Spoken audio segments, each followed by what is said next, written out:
시간 먼저 우리 영혼의 양식 하나님의 말씀 봉독해 드리겠습니다.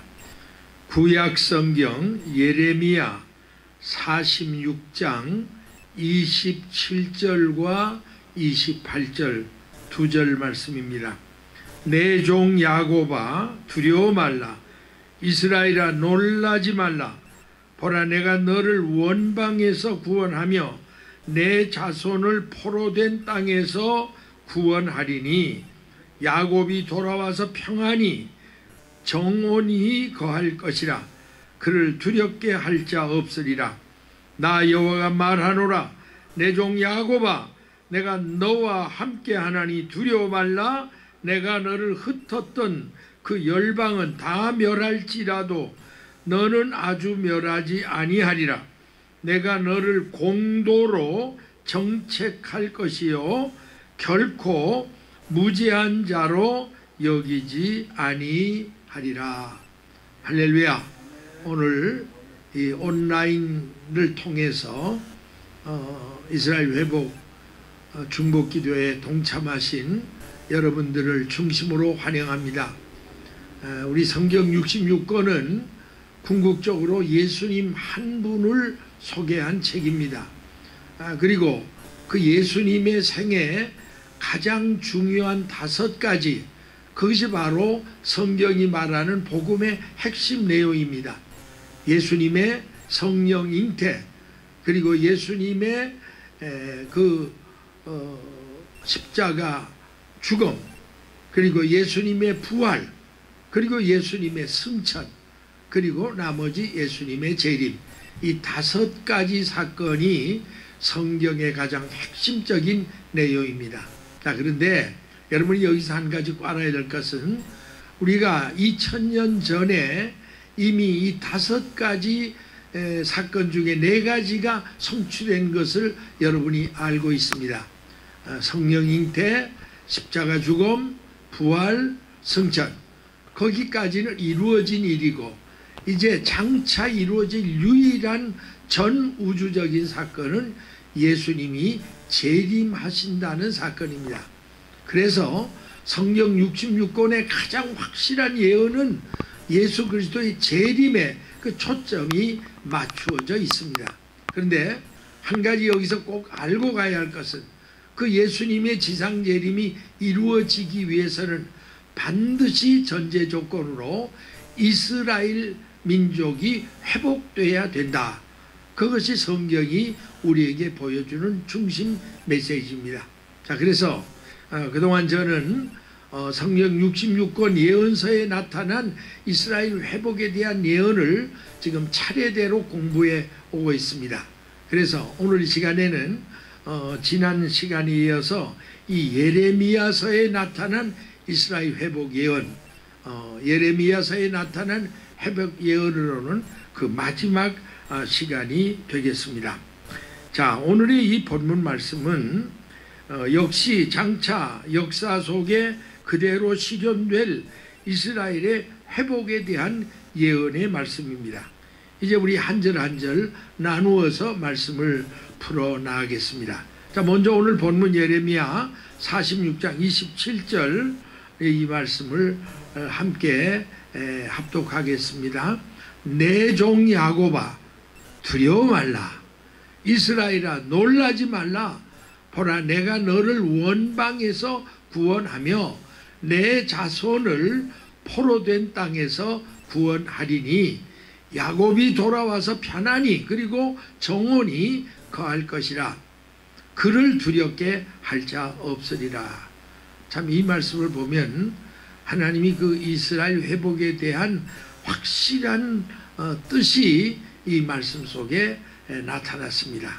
이제 내가 장차 반드시 약속한 그대로 너를 각국 흩어진 그 먼 곳 원방에서부터 구원할 뿐 아니라 그동안 포로로 잡혀갔던 모든 땅에서 내가 구원해 낸다.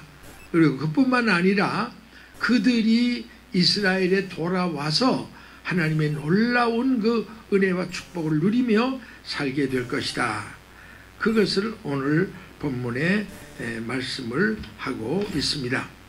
자, 따라서 오늘의 이 본문 말씀은 역사적으로는 하나님께서 성민 이스라엘을 바벨론 포로에서 해방시키시고 본국 이스라엘로 귀환시켜 그곳에서 평화와 안식을 누리게 하시겠다는 말씀인과 동시에 이제 한 걸음 더 나아가 궁극적으로는 장차 예수 그리스도의 재림과 함께 도래할 지상 천년 왕국에서의 하나님의 통치와 그 천년 왕국에서 누리게 될 성도들의 영광을 예언해 준 바로 그런 말씀입니다. 오늘 우리가 이 말씀을 보면서 또 이스라엘의 회복에 대한 새로운 확신을 가져야 되고, 또 오늘 우리 모두 이방 땅에 있는 하나님의 백성들도 그때가 오면 천년왕국에서 누리게 될 영광을 생각하며 우리는 감사해야 되겠습니다. 그 다음에 이제 이어지는 예레미야 46장 28절 말씀입니다. 자, 오늘 여기 말씀 보시면 나 여호와가 말하노라 내 종 야곱아 내가 너와 함께 하나니 두려워 말라. 여기서 물론 야곱은 이스라엘을 가리키는 겁니다. 왜냐하면 야곱의 자손이 이스라엘 백성이었기 때문에. 그래서 내 종 야곱아 하는 것은 내 백성 이스라엘아 하는 말과 똑같이 여러분이 알면 됩니다. 내가 너와 함께 하겠다. 두려워 말라. 여러분 오늘 정말 주님이 우리와 함께 하시고 하나님이 우리와 함께 할 때 우리가 뭘 두려워하겠습니까? 그래서 하나님께서는 이스라엘 백성에게도 내가 너와 함께 하니까 어떤 환경과 처지에서도 두려워하지 말라라고 격려하고 계십니다. 그러면서 이제 계속해서 그 이스라엘 회복을 여기서도 말하고 있습니다. 내가 너를 흩었던 그 열방은 다 멸할지라도, 이제 이스라엘 백성이 그동안 170개국에 넘는 전 세계 지금 다 흩어져 살지 않습니까? 그런데 때가 되면 흩었던 그들은 다 돌아올 것이고 그를 포로 잡고 학대하던 그들은 다 멸망할 날이 올 것이다. 그런데 너 이스라엘 백성만은 내가 아주 멸하지 아니할 것이다. 세계 열방은 내가 장차 다 멸망시키지만 내 백성 이스라엘은 하나님의 아브라함과 이삭과 야곱에게 약속하신 언약 그대로 아주는 멸하지 않고 다시 내가 돌아오게 하는데, 특별히 내가 너를 공도로 징책할 것이요 결코 무죄한 죄로 여기지 아니할 것이다. 이 말씀을 보면요, 하나님은 본문 말씀 속에서도 역시 성민 이스라엘의 구원과 회복을 강조해 주고 있는 것은 말할 것 없지만, 한편으로는 하나님께서는 당신의 택한 백성일지라도 범죄한 이상 공의로운 심판으로 징계하시고 징벌하실 것도 아울러 말씀하고 계십니다. 그러니까 오늘날 우리 성도들도 마찬가지입니다. 하나님이 우리를 사랑한다고 해서 우리가 하나님을 기쁘시게 하지 못하는 죄를 범했을 때 그 죄까지라도 적당히 눈 감아주는 그런 하나님은 아니시라는 사실을 언제나 성경은 확실하게 밝힙니다. 그래서 여기서 보면 내가 너희를 아주 멸하지는 않지만은 무죄한 자로 내가 죄를 없었던 것처럼 그냥 내가 적당히 넘어갈 수는 없다. 그러니까 반드시 너를 죄값대로 징책을 하는데 내가 공도로 너를 징책할 것이다. 여러분, 이 공도란 말이 우리가 흔히 많이 들 수 없는 말입니다. 공도란 말의 원어의 정확한 뜻은 이런 뜻입니다. 공의로운 법도대로 다스리시고 적절히 바로잡아 주시겠다. 참 얼마나 감사한 일입니까? 하나님께서 우리를 징계하시되 아주 적절하게 바로잡아 준다. 너무 지나치게 징벌해도 안 되고 또 모자라게 해도 안 되니까 아주 적시적절하게 바로잡도록 내가 공의로 너희를 다스릴 것이다 라고 말씀을 하고 계십니다. 자, 그러므로 우리는 이 대목에서 하나님의 속성, 하나님은 어떤 분이신가, 또 하나님의 성품은 어떤 분이신가에 대한 두 가지의 중요한 사실을 발견할 수가 있습니다. 첫째가 뭐냐면 하나님은 자기 백성에 대한 사랑은 불의한 죄까지도 용납하고 그냥 적당히 넘어가는 무분별한 사랑은 아니라는 사실을 강조해 줍니다. 다시 말하면 하나님은 본질적으로 거룩하신 분이기 때문에 자기 백성이라 할지라도 범죄하면 반드시 공의로 징계하시고 심판하시는 하나님이라는 사실을 우리는 분명히 알아야 합니다.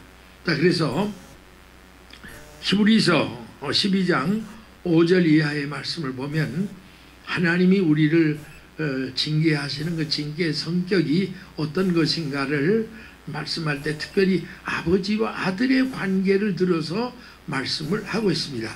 자, 여기 보면요, 아들들에게 권하는 것 같이 너희에게 권만하는 말씀을 잊었구나.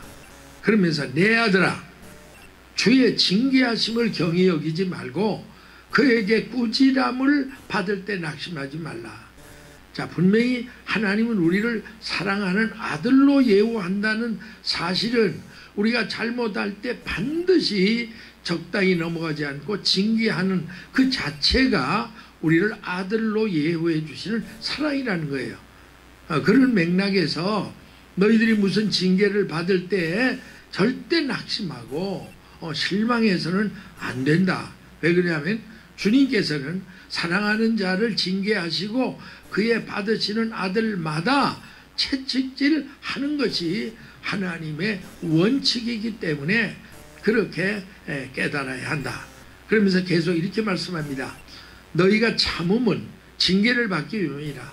우리가 하나님이 우리에게 죄값으로 징계를 줄 때 우리가 겸손히 엎드려 인내하고 참아야 할 이유는 왜냐하면 우리가 징계를 잘 오히려 전화위복되게 받아야 하기 때문에 그렇습니다. 그러면서 하나님이 아들과 같이 너희를 대우하시나니 어찌 아비가 징계하진 아들이 있겠느냐. 그렇죠?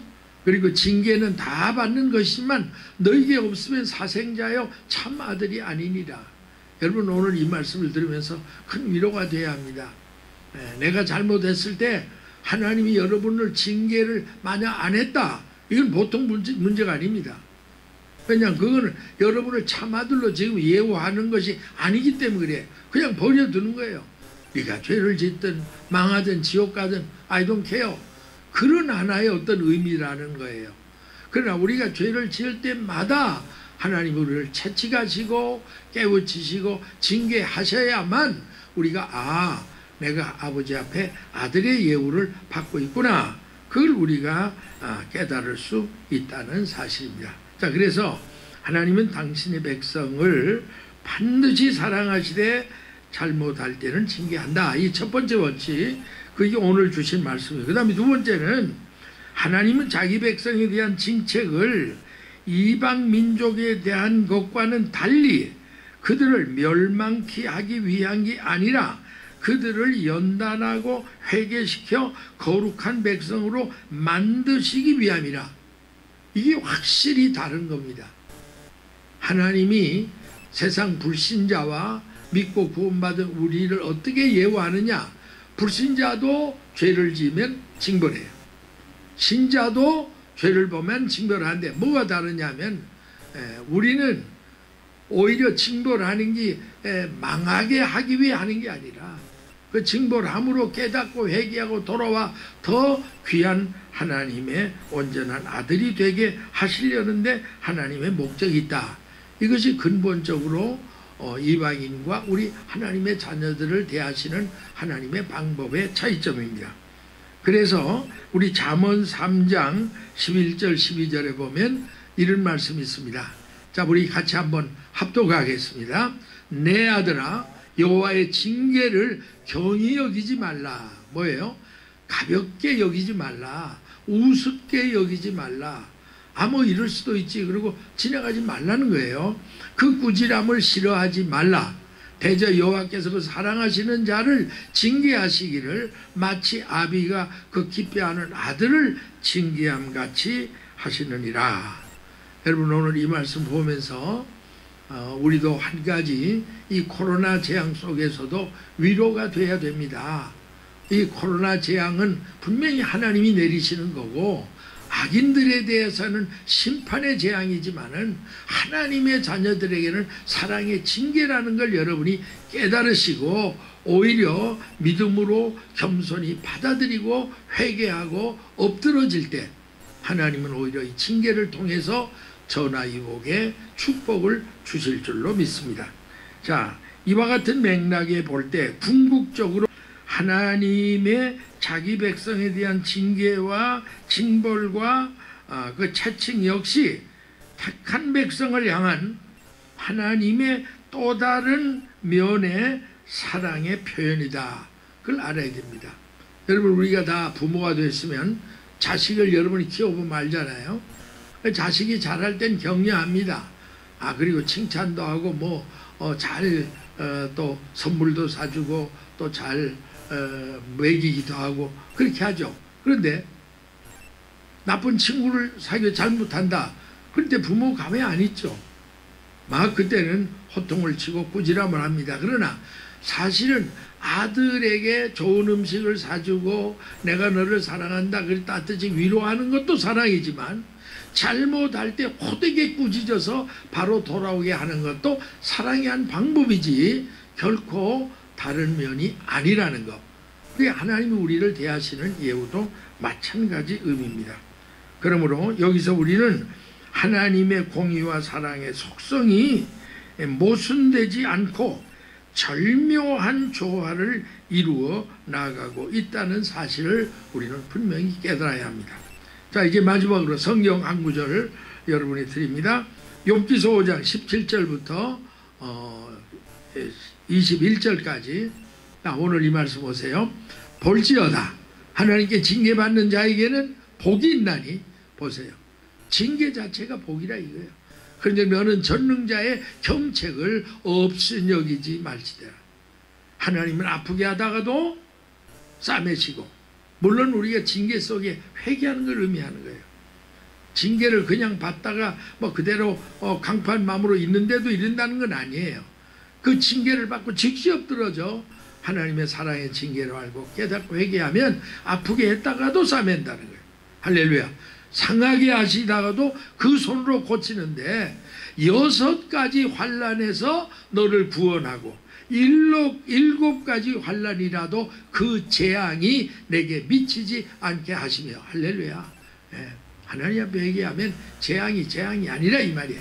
그래서 기근 때에는 죽음에서, 전쟁 때는 칼의 권세에서 너를 구속하실 터인즉 내가 혀의 채찍을 피하여 숨을 수가 있고 멸망이 올 때에도 두려워 아니할 것이라 라고 말씀합니다.